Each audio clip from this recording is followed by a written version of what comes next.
Hey, my name's Brad Payne. I'm the director here at Hope to All Food Bank in Nortonville. We've been doing this for a long time around here, and we feed quite a few people. We're here on Tuesday today, and outside the door behind us here there's a lot of volunteers, and they're making boxes, and we've got lots of stuff yesterday on a big food truck from our food distributor, and we're about to open the doors here in a few minutes and start letting the people in. We're excited about what we do here. This is a ministry that matters, and it helps a lot of other people. You know, both the volunteers are able to put their hands to something that makes them feel like they're doing something for the kingdom of God, because they are. And then those who come in the front door are able to actually receive a resource that's being provided to them through both the government, USDA commodities here, and through private donations through churches like yours. So we're excited to be here and be able to distribute that. We feed about 350 families every month come through these doors. We have distributed last year over 107 tons of food went out of the food bank here. Some people tell others this is the best kept secret in Hopkins County. There's so much that God has blessed us with here, and we're able to distribute it and be a part of His kingdom, doing a mighty work right here. And we've helped so many people, prayed for so many people. But lives are being changed. There's a betterment that comes from the community working together, and we're excited to be a part of that. And I want to just share something with you. We've not done this before. This is new, and we're really excited about it, and we believe that it's going to be a really good thing that's going to help people. One of the big deals is we get a lot of food from a lot of places, but we don't always get a lot of variations of meat that we can distribute. But we are this year doing a program. We're working alongside with Waste Not, Want Not, and this program is gonna gather deer and harvest, bring these harvested deer in, and we're going to be able to process those and distribute them. But without me telling you about Waste Not, Want Not, I have the guy that is actually doing that with us today, Chad Browning. I know last couple weeks ago, me and you were talking about this program, the Waste Not, Want Not. And you were telling me about a lot of the waste that you encountered last year. Deer's being harvested, but they're not being used effectively. So there's a lot of hunters hunting, but there's not a lot of deer being brought in. How are we going to handle that? How Waste Not, Want Not come to be? Well, the whole problem coming about was last year, and I was driving down Peabody Roads, and I seen where 3 different campsites had been that opening weekend. And in that little 1/8 mile stretch, I counted 7 deer that had been killed, and they were left behind. They were fully intact, and didn't look like anything. Any of the meat was used off these deer, and they were just completely gone to waste. There's too many trophy hunters out there, and people that don't want the deer. Right. And my vision was, I knew Hope to All here. Y'all can always need meat and stuff down here. Y'all have plenty of chicken, but not enough meat and stuff and all. So my idea for the whole program is, me and with a team of volunteers, we can go out these Peabody programs, which is 46,000 acres of Peabody ground, covering Hopkins County, Middleburg County, and even over into Ohio County. We can drive these roads and find these campers that are coming in from all these states all around us. I've seen states from Wisconsin, Florida, Indiana. I mean, they come from a long ways to hunt on this public ground.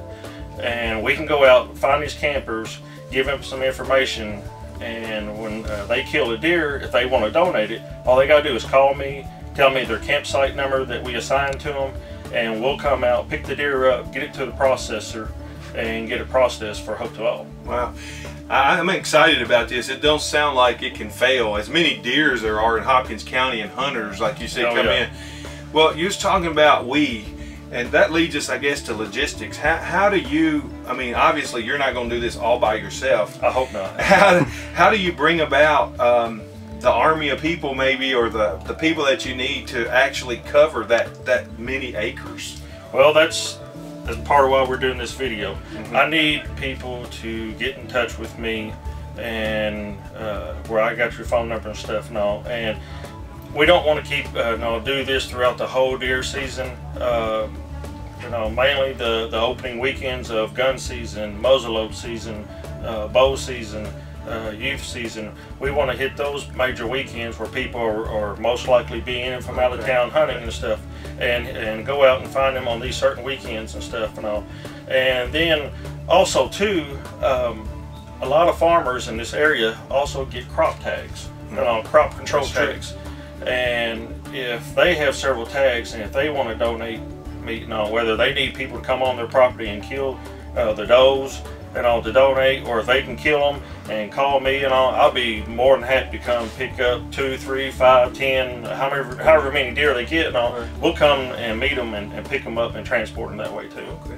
So we covered like the issue that we're dealing with.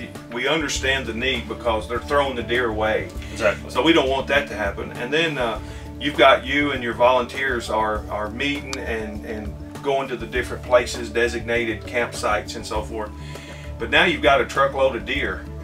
And now what do we do? Well, that's where we can transport these deer to the processors. There's one in Seabury, there's one in Beaver Dam, and there's one in Hawkinsville that do process deer. We can get all this deer ground up into burger, to bring it here, but it costs $60 per deer to get it processed and stuff. And based off the number of families that come through each month and stuff, but it's like 23 deer each month. That would feed the families for 1 month and stuff, which comes out to being roughly around $1,300. Each month to process that. To process 23 deer. Well, that's not too bad. I mean, when you figure $60 a deer and then the amount of meat that is actually $1 a pound. Because we've gotten deer here a long time ago, one time, and we had some donations, and it is the most popular meat product we've ever had. We've never had anything more requested than, do you have deer meat? And people make chili out of it, they make burgers out of it, they actually really love having that 2-pound pack of deer meat in their food box, and it really adds a lot. Deer's healthier. I mean, we don't just give food boxes here, we try to give healthy food boxes with a balanced diet in there, and deer's one of the best meats that you can get. So we're excited about doing this. We're excited about what Chad's doing, because it takes a lot of work. This is not a light undertaking. I mean, it takes a lot of work to go out there and meet these people, and be there and carry that deer from there to the processor, and then you got to go from the processor to the food bank. We've got a lot of that worked out, but we want to make sure you understand that you also can. A lot of folks might want to take a deer and actually give Chad the $60, and that $60, that's one deer and $60 completely processed. That's ready to be put in people's food banks or food boxes at this food bank. And what we want to do is offer you, because we're a 501c3 organization, Hope to All can give you a tax receipt for that $60. So Chad will actually have with him, we've worked this out already, he's going to have with him a donation receipt. And if you want to donate all the way, that deer will go all the way from the forest to the table for $60. And if you want to donate that to Chad, he'll have with him a receipt that he can give you, which is completely, you're able to use that to take it off your taxes. So we're excited. I mean, everything's working toward a good end, I think, and we're hoping that this year, this season, will be very successful, both for the hunters and for the food bank and for the Waste Not Want Not program, which is going to bring a resource from our woods, our forest, into our food bank. So we're excited, and I believe that God's going to do something special with this program this year. And if you want to contact me to be a volunteer, you can reach me at 270-635-0544. Thank you. Thank you for your support.